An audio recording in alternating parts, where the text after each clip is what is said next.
இங்கே பாருங்க, இங்கே பாருங்க, இங்கே பாருங்க, இங்கே பாருங்க உறவுகள், இங்கே பாருங்க. அப்படி என்று பார்த்தீங்களா, யாழ்ப்பாணத்தில் இருக்கிற இராணுவத்தினர் பார்த்தீங்களா, துப்புரவு பணிகளுக்கான ஆயுதங்கள் எல்லாம் கொண்டு வந்து வச்சுருக்குறாங்க. இங்கே பாருங்கள், புல் வெட்டுற மிஷின், மம்பட்டி, விளக்குமாறு, பிறகு இங்கே பாருங்க.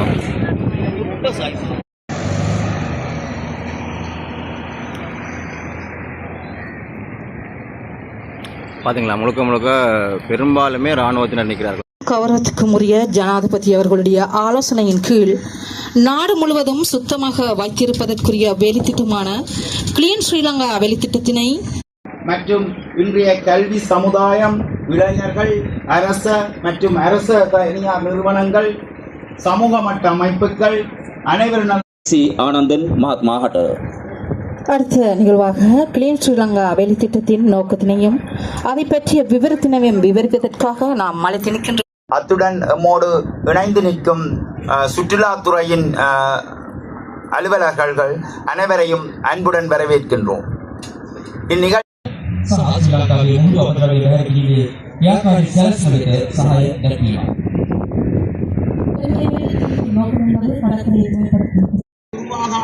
நிறைய பேர் வெயிட் பண்ணி கொண்டு இருக்கிறாங்களே. நான் தொடங்கல வேலை அங்கே பக்கம் ஸ்பீச்சுகள் போய் கொண்டிருக்குது. முடியத்தான் நாங்கள் அந்த துப்புரவு பணிகளை மேற்கொள்வோம். ரைட், வேலைகள் தொடங்க போகுது. எல்லாமே கையளித்து விட்டார்கள். அப்போ அதுக்கான வேலைகள் தொடங்க போகுது. ரைட், போய் பார்ப்போம் நடக்கிறது.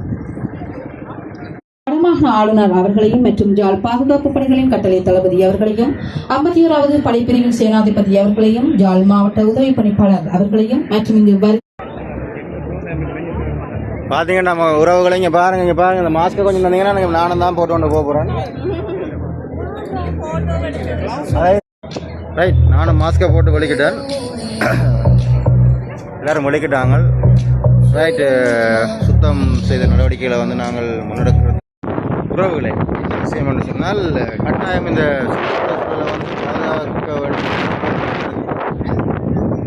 என்ன சொன்னால் நம்முடைய பிள்ளைகள் கிளீன் ஸ்ரீலங்கா வேலை திட்டத்தின் ஒரு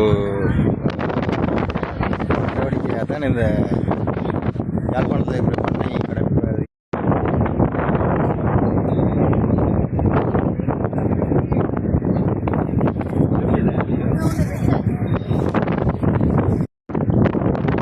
ஏன்னா பின்னால் பார்த்தீங்கன்னா சொன்னால் என்னுடைய அலுவலகத்தில் 4 5